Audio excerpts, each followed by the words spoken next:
I want all the CEOs in this hall, all the customer experience professional and expert, to understand the distinction that exists between customer core needs and customer auxiliary need. Customer core need is what the customer comes to your enterprise to get. What is he thinking to get? Whereas customer auxiliary needs, it is how he is expecting to get what he wants to get. These are two different things. For instance, you are sick, you go to the hospital. Your objective is to get well. That's a core need. If you have malaria, you want they should do you primo, a test. After a test, segundo, they should give you drips or whatsoever. Thirdly and finally, you go back home feeling happy, feeling well. That's why you went to the hospital. Then, paradoxically, when somebody leaves the hospital is well and they ask you, rate me that hospital, you will not rate the hospital based on core services. You will rate them based on auxiliary. How? When I was treated, one nurse looked at me and was not smiling. In fact, the hospital was dirty. But he's well. He went to get well. He's well. But now, because the hospital is dirty, he's not feeling comfortable. I remember one time in one communication company that was like holiday, where I was talking with an agent, that's 2 weeks ago.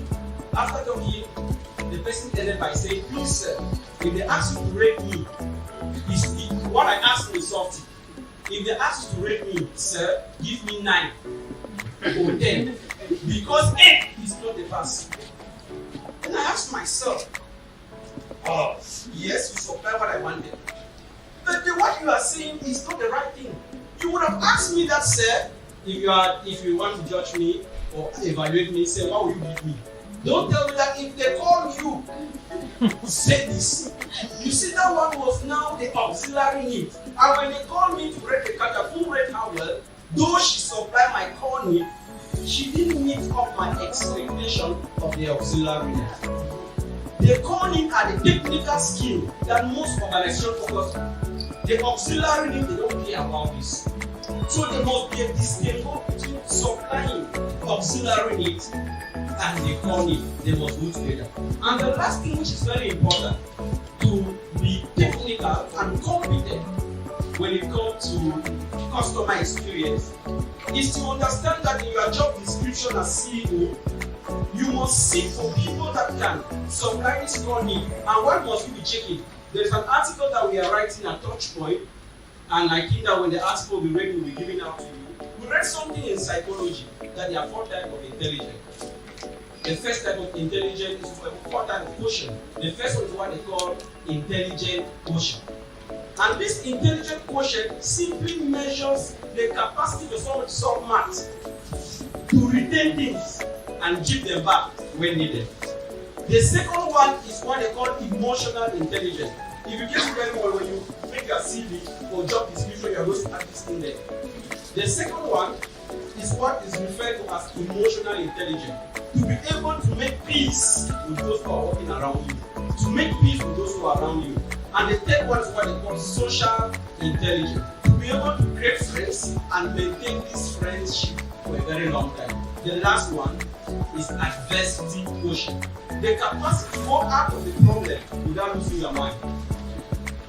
We now borrow this and brought it into the customer experience sector. And we now say, oh, interesting. If CEO can use this, such as the first one, which was referred in psychology as intelligent quotient. Now, our intelligent quotient now in the customer service is to measure if the frontline staff understand the product. Do you know the product you want to sell? Can you communicate it to the customer very well so that you can understand? If you can do that, it means that you have the technical skill. And that's what most organizations do. The technical skill is not the most important thing. We move now to the next one, which is referred to as the emotional skill. In the emotional skill, we are looking on how this frontline personnel or staff is able to manage. What is his capacity to be able to discuss with those who are working around him? Is he honest? Is he professional? Because you can communicate your product very well, but you don't respect your boss. You are not professional. You don't come to work on time. you are not professional. So this thing must be taken into consideration when you do our recruitment of sales staff or customer frontline personnel. The next one is what I call the social quotient. The social quotient now talks about how does the frontline staff maintain friendship with the customer by smiling, as she was rightly saying. It is about the feeling of the customer. It's no longer about the product, the price, and the place, but it's now about the feeling. How does it feel? When he comes, you ask him about his family. Go out of the normal professional aspect and ask him personal questions that concern him. Record to him your next transaction or your last transaction and call him by name. You develop something special. And the last one, that's why I end, is about the last aspect of quotient is the adversity quotient.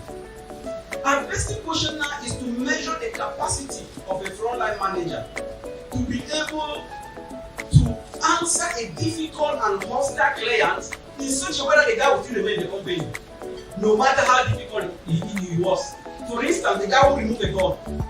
If you are capable to relate with him in such a way that he won't go anywhere, it means that you can stand adversity. And that's when we know if a frontline staff is really a frontline staff. So this index, in the article that we will be publishing soon, this index will permit organizations to be able to judge a frontline staff, whether he has the capacity, whether he has the skills, whether he has the confidence.